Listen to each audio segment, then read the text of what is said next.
Bonjour à tous, ravi de vous retrouver pour un nouveau numéro de Tout Terrain, votre émission sportive qui vous conduit sur tous les terrains de sport en Afrique de l'Ouest, mais aussi au-delà. Ce week-end, nous recevons un invité, Bobo Bari, journaliste sportif, spécialiste des sports de combat. Avec lui, nous discuterons des sports de combat de façon générale en Afrique de l'Ouest, tout en faisant un focus sur son pays, la Guinée. La Guinée qui compte des sportifs qui ont remporté des trophées sur le continent dans plusieurs disciplines dans les arts martiaux. Les sports de combat qui vont au-delà de l'aspect que sportif. En Guinée, par exemple, nous verrons comment cela permet à des civils d'avoir la chance de servir dans des fonctions étatiques, par exemple au sein de l'armée, où plusieurs gendarmes ou des militaires sont souvent issus de plusieurs salles nationales où sont pratiqués différents sports de combat comme le karaté ou encore le judo. Nous parlerons aussi avec notre invité d'un événement dont il est l'un des initiateurs, événement qui récompense chaque année en Guinée et met en valeur ceux qui pratiquent les sports de combat. Bobo Bari, vous êtes en ligne avec nous de Conakry. Merci d'avoir accepté notre invitation. Bonjour, bienvenue. Bonjour Alpha, bonjour à tous et à toutes. Voilà ainsi présenté le sommaire de ce programme. Top, c'est parti. On parlera des sports de combat de façon générale sur le continent. Les plus connus sont la boxe, le taekwondo ou encore la lutte libre. Alors dans un premier temps, si on doit faire l'état des lieux, quelle analyse en faites-vous? Écoutez, pour moi, il y a une sorte d'incohérence au niveau de la gestion des disciplines sportives sur le continent africain. Il y en a qui rapportent moins de médailles, moins de coupes, plus médiatisées. C'est naturellement le football, le basketball, entre autres. Et il y en a qui ramènent régulièrement des médailles, des coupes et qui honorent le pays à chaque fois quand ils sortent. Ce sont donc les sports de combat, entre autres donc le karaté, le judo, le taekwondo, la lutte traditionnelle, vous l'avez rappelé, la boxe. Il y a une sorte d'incohérence au niveau de la gestion des disciplines sportives. On met en avant le football qui est considéré comme étant un phénomène de société que les autres disciplines sportives. Voilà. Et donc, vous estimez aujourd'hui que sur le continent, de façon générale, les sports de combat sont moins mis en avant? Absolument. Pourtant, ce sont les premiers pourvoyeurs de médailles pour ces pays-là. Quand on prend les statistiques, dans tous les pays quasiment, ce sont les sports de combat qui ramènent le plus de médailles que les autres disciplines sportives, mais qui sont les moins médiatisés, qui sont les moins récompensés et qui sont les moins considérés du point de vue formation, du point de vue infrastructure, quasiment à tous les points de vue, ce sont les moins outillés, mais qui sont pourtant les plus à même de ramener les trophées, les médailles pour leur pays. Et justement, on fera un focus sur le cas de la Guinée et sur le continent de façon générale, hein, mais dans un premier temps, Bobo Bari, comment expliquer cela justement? Des sports qui ramènent quand même des médailles où on est plus à même de gagner beaucoup plus de trophées, mais par contre, on se rend compte que c'est dans ces sports qu'on met moins de moyens. Alors finalement, comment expliquer cela? Pour moi, c'est un complexe, c'est un manque de vision de la part de certains de nos dirigeants, parce que comme on l'a rappelé, le football, par exemple, il est budgétivore. Même le ministre, personnellement, il est impliqué dans l'élaboration du budget global, au niveau du transport international, de l'hébergement, de la restauration, des primes qui sont allouées aux équipes. Alors que quand il s'agit des autres disciplines sportives, le budget n'est pas forcément le même. C'est très compliqué. Et bien sûr, on va justement faire un focus cette fois sur le cas de la Guinée. Qu'en est-il, Bobo Bari? Quel est l'état des lieux concrètement? Les sports de combat sont les meilleurs, et ça à tout point de vue. Au niveau de l'organisation, d'abord de la gestion administrative, de la gestion financière, de la gestion technique. Pour moi, les sports de combat en Guinée c'est les meilleurs exemples. Il y a moins de problèmes, il y a moins de litiges entre les différents responsables au niveau de la fédération, des staffs techniques. Généralement, ce sont les présidents de fédérations qui mettent la main à la poche. Généralement, ce sont les membres de la fédération qui mettent la main à la poche.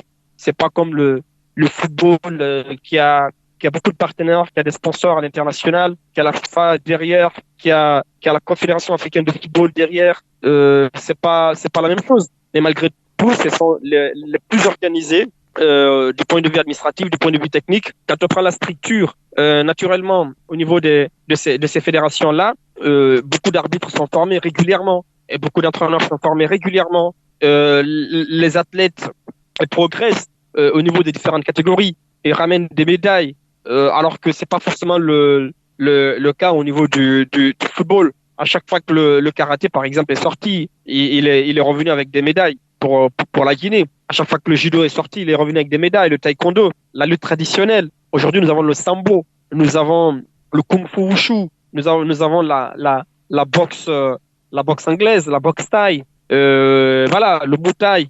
Quand on prend la ceinture de la sécurité présidentielle, du gouvernement, entre autres, ce sont des gendarmes, des policiers, des militaires qui proviennent de ces disciplines-là.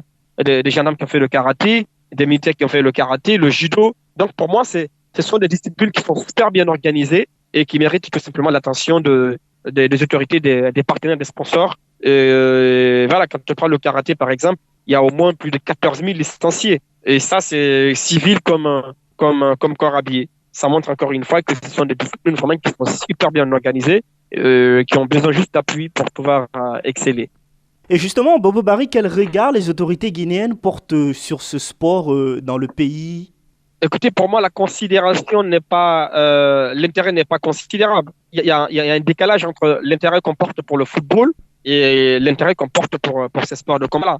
Ce sont les particuliers qui se battent pour valoriser ces sports de combat. Il y a une structure dont je fais partie des précurseurs qui s'appelle donc Sport Events, qui a décidé l'année dernière, par exemple, de mettre en place une soirée de gala, de récompense des sports de combat, qui a été appelée donc la Ligue des sports de combat. Les 5 meilleures disciplines de sport de combat ont été récompensées chez les cadets, chez les juniors et puis chez les seniors avec des enveloppes modestes, certes, et puis des satisfecits pour pouvoir donc mettre en lumière ce sport de combat. Parce que comme on l'a dit, ce sont quand même des gendarmes, des policiers, des militaires qui ont fait le karaté, le judo, le taekwondo, la boxe et qui sont aujourd'hui en train de servir la nation. Malheureusement, même dans le cadre du recrutement dans ces différentes compagnies, parfois c'est un peu compliqué. On ne vient pas chercher les karatékas, les judokas. Il a fallu qu'on fasse donc une certaine plaidoirie pour amener ces corps habillés-là à venir chercher des intellectuels, des gens qui ont pratiqué les arts martiaux, pas dans la rue, mais sur des rings, sur des arènes, de devenir fonctionnaires de l'État. Et ça, pour moi, c'est extrêmement important. Et bien sûr, au-delà de cela, Bobo Barry, comment s'organisent aujourd'hui les championnats dans les sports de combat? Comment s'organisent les compétitions pour justement confronter les sportifs, ceux qui sont dans la boxe, le taekwondo, la lutte libre, le kung-fu? Comment s'organisent aujourd'hui les championnats pour les confronter et sortir les meilleurs? Par rapport à l'organisation du championnat ou des championnats nationaux, un plan d'action annuel est établi par les différentes directions techniques nationales des fédérations, au sein desquelles donc il y a ce qu'on appelle l'organisation du championnat national, l'organisation de la coupe, et il y a ce qu'on appelle les autres compétitions régionales, naturellement. Il y a au moins une quinzaine de compétitions qui sont organisées ailleurs, alors qu'en Guinée, et plus globalement, le maximum, c'est 3 compétitions organisées annuellement. Et ça, pour moi, c'est une véritable problématique autour de l'état physique des athlètes guinéens. Et donc, vous pensez qu'il faut aller vers l'organisation de plus de compétitions? Absolument, comme je l'ai rappelé, il faut des Open à toutes les catégories, il faut des championnats nationaux à toutes les catégories, il faut qu'il y ait des coupes quasiment à toutes les catégories. Malheureusement, comme on l'a dit, on regroupe les cadets, les juniors et les seniors lors d'une seule compétition qui va durer 3 jours, 4 jours, et puis après c'est terminé. Et voilà, ça pour moi, ça ne peut pas permettre donc à nos athlètes de rivaliser naturellement avec le Maghreb, par exemple, qui est la première puissance des sports de combat, malgré le fait que la morphologie des Africains soit vraiment une morphologie adaptée à ce type de discipline, mais les moyens, par exemple, mis par ces États-là font que l'Afrique au sud du Sahara ne peut pas les rivaliser. On prend le karaté, par exemple, même les Français et les Japonais viennent en Égypte pour pouvoir apprendre cette discipline. Ils ont plus d'1 million de licenciés. Le budget alloué à la Fédération égyptienne de karaté, c'est parfois 2 fois plus que le budget alloué à certains départements de sport au niveau de l'Afrique au sud du Sahara. Donc c'est compliqué parfois que les Africains au sud du Sahara puissent rivaliser avec ces pays-là. C'est la même chose au niveau du judo, c'est la même chose au niveau de la lutte traditionnelle, c'est la même chose au niveau de la lutte gréco-romaine, c'est la même chose au niveau de la boxe anglaise. Donc pour moi, c'est vraiment important de le rappeler. Il faut qu'il y ait plus de moyens, il faut qu'il y ait une vision globale de la gestion politique de ces disciplines-là. Il faut qu'il y ait beaucoup d'attractions, naturellement, à travers des compétitions qui sont régulièrement organisées à des degrés différents. Et bien sûr, vous nous parlez également de cet événement que vous organisez justement pour récompenser les acteurs des sports de combat. Alors finalement, comment est-ce que ça se passe? Est-ce qu'il y a également des championnats, des tournois? Comment est-ce que ça se passe de façon générale? Généralement, c'est à l'issue de toutes ces compétitions-là que les meilleurs sont retenus. Cette année encore, certainement, il y aura entre le mois de novembre ou le mois de décembre la deuxième édition de la Nuit des sports de combat. C'est un événement aujourd'hui qu'on a envie de pérenniser, naturellement, ressortir un peu ce caractère, intérêt vis-à-vis de ces disciplines sportives-là, vis-à-vis de ces athlètes, des judokas, des karatékas, des taekwondoïstes, des lutteurs. C'est pour moi un moment pour eux solennel qui va les permettre au moins qu'on reconnaisse leur effort, leur travail pour leur nation. Et ça, pour moi, c'est quelque chose qui est fondamental. Et donc, en quelque sorte, cet événement, c'est pour valoriser justement tous ces athlètes qui sont dans les disciplines des sports de combat. Absolument, parce que nous, notre vision, en fait, c'est de renforcer déjà l'organisation des compétitions, on l'a rappelé. Ensuite, améliorer les conditions de vie de nos athlètes. Et ensuite, on va bien évidemment valoriser aussi l'image de marque de nos athlètes et surtout faciliter l'organisation des compétitions. Au niveau des stages, quand il y a des compétitions en vue, augmenter les stages pour les athlètes et enfin donc offrir aussi, c'est une occasion pour nous d'offrir des opportunités de communication à nos annonceurs à travers des espaces de communication. Donc dédiés. C'est une opportunité pour nous de pouvoir mettre en place toute cette stratégie-là pour amener justement les athlètes à ne pas se décourager, à continuer à pratiquer l'art de leur choix. C'est un art qu'ils ont choisi, pas le foot, pas le basket, mais les arts martiaux, il y a plein de vertus dedans. Donc pour nous, c'est une opportunité vraiment inouïe pour permettre à ces athlètes-là de se sentir dans leur peau, de se sentir important, très important pour leur pays. Et bien sûr, tout cela demande quand même assez de moyens, hein, Bobo Barry. Comment est-ce que vous allez vous y prendre?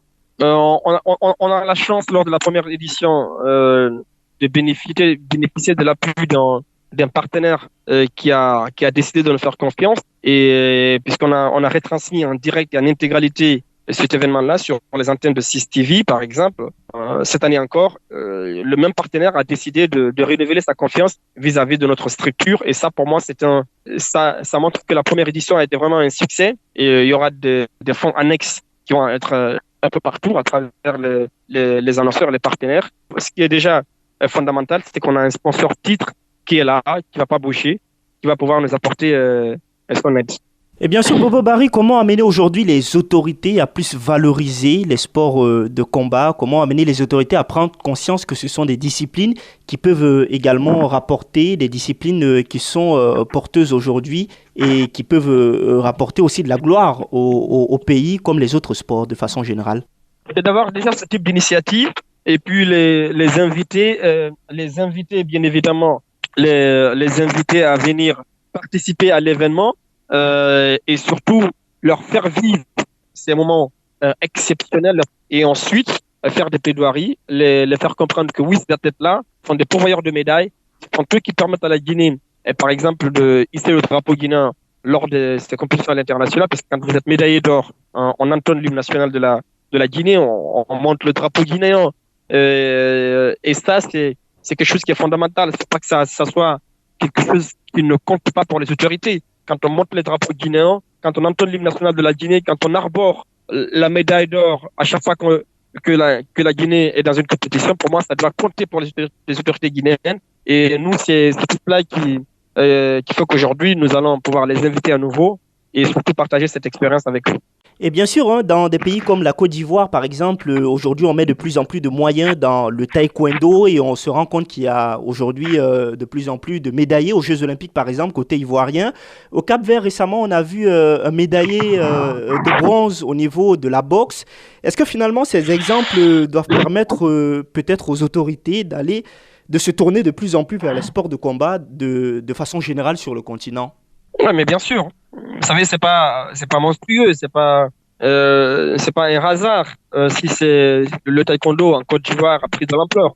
Et si qui a été médaillé d'or aux Jeux Olympiques, c'est le succès qui amène les moyens. Parfois, c'est les moyens qui amènent le succès. Autant vous avez de la notoriété, autant vous gagnez, autant vous attirez les sponsors. Autant vous perdez, autant vous n'avez personne derrière vous. Donc, l'un dans l'autre, je pense que les moyens peuvent précéder le succès, comme le succès aussi peut précéder les moyens. Pour le cas guinéen, je pense que des pays qui n'ont pas grand-chose, je pense que c'est les moyens qui doivent précéder surtout au succès. Il faut mettre les moyens dans la formation, il faut mettre les moyens dans l'acquisition des infrastructures, il faut mettre les moyens dans l'organisation des compétitions, il faut mettre les moyens dans l'acquisition des équipements, parce que les équipements coûtent excessivement cher, et ça, quand on prend par exemple les sports de combat, c'est pas une petite affaire comme on le dit. T'as beaucoup d'équipements à acheter, t'as des plastrons, t'as des protèges tibia, des protèges dents, des cookies aujourd'hui qui protègent les parties génitales. Il y a beaucoup d'autres équipements, le AK et le AO pour ce qui est du karaté, le rouge et le blanc, le rouge et le bleu, la pesée. Il y a énormément de dépenses qui rentrent en ligne de compte pour ce qui est de ces sports de combat-là. Donc, pour moi, il faut que l'État mette les moyens, d'abord dans l'acquisition dans la construction des infrastructures sportives, pour ce qui est de certaines disciplines de sport de combat, et bénéficient de l'appui institutionnel de la part de leurs partenaires. Naturellement, pour ce qui est de judo et de karaté, par exemple avec le Japon, pour ce qui est du kung-fu wushu avec la Chine, et pour ce qui est du taekwondo avec la Corée du Sud. Donc il y a beaucoup d'autres moyens de modèle économique, mais il faut quand même mettre les moyens pour les tatamis par exemple. C'est vraiment pas évident. Il faut que l'État s'y mette, il faut que les partenaires soient là, il faut que les institutions internationales aussi soient là, il faut que les fédérations internationales soient là pour permettre justement à ces disciplines-là de progresser. Et justement, on va terminer par là, Bobo Barry. Finalement, quelle est également la part de combat, sinon de responsabilité également des athlètes pour le développement de leur discipline? Est-ce que finalement, les anciens champions également ne doivent pas porter le combat ou les athlètes en activité? Comment porter une voix beaucoup plus écoutée pour que cela soit tenu en compte? Il faut d'abord qu'il y ait des athlètes africains performants aux Jeux Olympiques. Je te l'ai rappelé tout à l'heure avec le taekwondo en Côte d'Ivoire. Cissé, quand il est médaillé olympique, on sait qu'il a déjà une identité, une marque qu'il va défendre partout dans le monde. Il a la possibilité de venir parler à un ministre de la République, de parler au chef de l'État. Et lui, aujourd'hui, ça peut être un porte-flambeau des sports de combat. Les athlètes qui sont là, c'est des bénévoles. C'est des gens qui payent leur licence, qui payent la cotisation annuelle de leur club, au niveau de l'affiliation, au niveau des fédérations sportives. Donc, c'est un peu compliqué. Les fédérations, parfois, nationales, ont du mal à siéger au niveau des assemblées générales à l'international parce qu'elles ne sont pas à jour de cotisation. Donc, parfois, c'est un peu compliqué qu'elles prennent la parole à l'international. La solidarité olympique, elle est là au niveau du comité olympique, par exemple. Il suffit normalement d'écrire pour apporter un appui financier qu'il faut franchir un cap au niveau de la conscience, au niveau de l'envie, au niveau de l'organisation plus globale de notre sport. Et nous arrivons donc au terme de ce programme. Nous recevons ce week-end un invité, Bobo Barry, journaliste sportif, spécialiste des sports de combat. Avec Bobo Barry, nous avons parlé des sports de combat de façon générale en Afrique de l'Ouest, tout en faisant un focus sur son pays, la Guinée. Merci à vous, Bobo Barry, et bon week-end. Vivement à la prochaine. Allez, merci. Merci également à vous tous de nous avoir suivis. Je vous donne rendez-vous la semaine prochaine pour un nouveau numéro de Tout Terrain. Nous parlerons des premières et deuxièmes journées des éliminatoires de la Coupe d'Afrique des Nations de football 2025 qui se jouera au Maroc. Première et deuxième journée des éliminatoires qui débuteront à partir du mois de septembre. Rendez-vous donc samedi prochain et d'ici à là, portez-vous bien.